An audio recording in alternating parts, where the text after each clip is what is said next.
What is up, guys? Welcome back to the channel. Hope you're having a great day. Wanted to talk about taking risks today because in this hobby, in this business, to whatever degree you do it, taking risks is a huge part of it. They could be educated risks. They could be moonshots and crossing your fingers and hoping that you do well. But you're going to be doing them and they're going to be happening more often than you think. And I actually took a big one myself and crashed and burned miserably, resulting in a pretty big loss. But as I've been preaching, my foundation of bulk has saved me. It could have been a much worse loss, but a lot of the money I spent to take this risk came from that. So even though it is still a loss, it's you know, it sucks. Every time you take a chance and you don't get what you want, it's going to be a bummer. But before we get into what I did and how we got there, if you don't know who I am, my name is Bronzgod. I've been a Tcgplayer seller for just about 3 years, averaging $40,000 a year in sales, mostly in bulk. In addition to selling cards in Tcgplayer, we do Pokemon unboxings, Pokemon content, video games, live streams, you name it, we do it here. So if any of that interests you, make sure you subscribe to the channel. Leave a like on the video. Let me know what you think, what you like, you didn't like, anything you want to see down the road. So I want to say it was about a year ago, maybe a little less, right around when things started, like all these random cards really started kind of going crazy with Pokemon. There was a particular basic holo rare from Celebrations, which was Mew. I believe it's number 13. This was been a bulk rare in the 25 to 50 cent range for a long time, basically since Celebrations came out. And then all of a sudden it shot up to $6, which is pretty sweet. So I went digging in all my bulk boxes because I had probably two and a half rows of a 5-row in Celebrations bulk alone, and I was able to find about 80 copies of this card. So I took all 80, looked them over. I didn't have a jeweler's loop yet because this was a grading play that I took, but I took all 80 copies and set aside the ones I thought were possible just by looking at them. I was more liberal than I should have been, and it definitely bit me in the rear, but sold the other ones relatively quickly. So I was able to make about $200 or $300. And then I took that $300 and I spent it to get the other ones graded. Even to this day, those cards are selling for anywhere between $200 and $400 for a PSA 10. And it would have been a huge, huge upside if I was able to capitalize on that. And I didn't. I'm going to probably go through, I don't know how I'm going to do it, but I'm going to probably show all the slabs right now. It was a bummer. You know, with the amount of time it takes to grade things with PSA, I think at the time it was like 65 days minimum.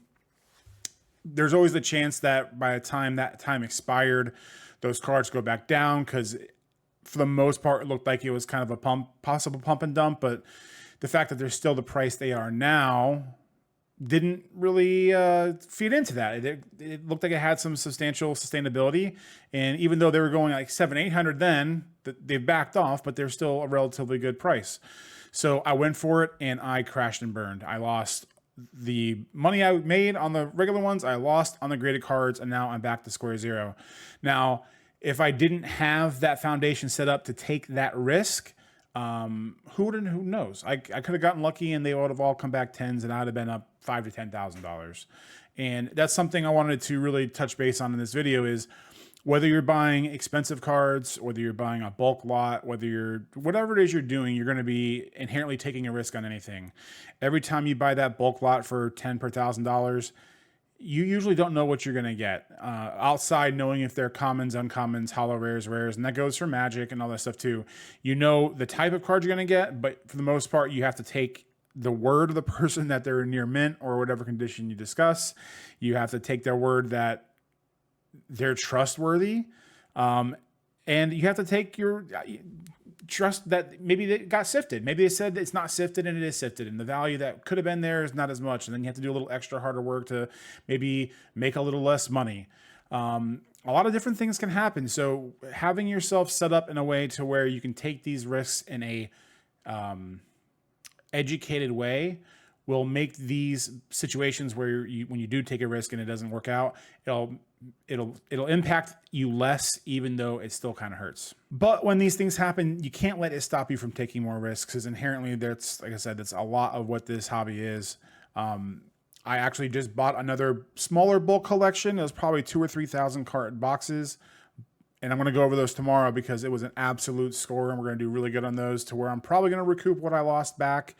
You really just never know what you're going to get, and you kind of just have to be in it to win it and buy as much stuff as you can when you can. I know there's probably points in time where you should probably calm down on buying, but I'm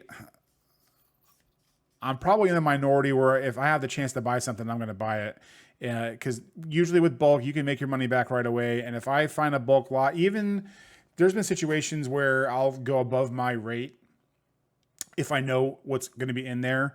For instance, 151, like I talked about yesterday, if I buy a bulk lot and I don't necessarily have the spare cash, or I have just enough, but it's going to bleed me dry for a week, if I know, or there's a very high chance that certain things are going to be in there, I'll take the shot. The worst thing that's going to happen is I'm maybe a little cash dry for a week and I have to kind of wait to do other stuff. But that's just another bonus about doing bulk, because if you do bulk and you have that foundation, you're going to hear me say a lot of the same things over and over on the channel.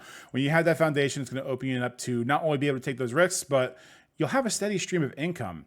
A lot of the cards you sell over time are all things you've already made money off of in the past. The collection you bought 6 months ago where you sold all the big cards out of there and got 70, 80% of your money back, all those cards have been selling over time. So right now, I think I'm at the point where I'm averaging about $50 to $100 a day in bulk.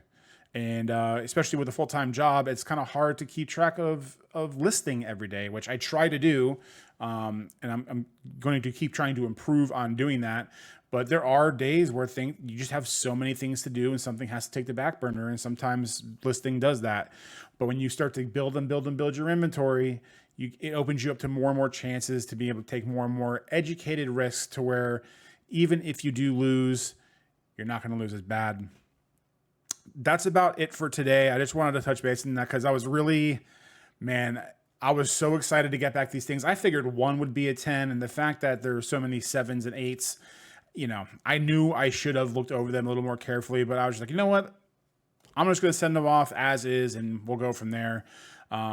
Which, as I mentioned before, when it comes to grading, I would highly recommend a jeweler's loupe to kind of get under the hood and check for all those little tiny scars and minor scratches and little whitening and printer lines that you may not see. It'll save you a lot of time, especially with the amount of money. I think PSA just upped it to like $25 a card because they're still being absolutely inundated. And I think it's like 3 or 4 months. So there's nothing worse than spending that much money and that much time only to get completely hosed in the back end, whether it's your fault or not. So let me know what you think. Have you guys taken any big risks and failed, or have you taken any big risks and really, really blown it out of the water? I'd love to hear your war stories in the comments. I appreciate you very much. Hope you have a great day, and we'll see you in the next one.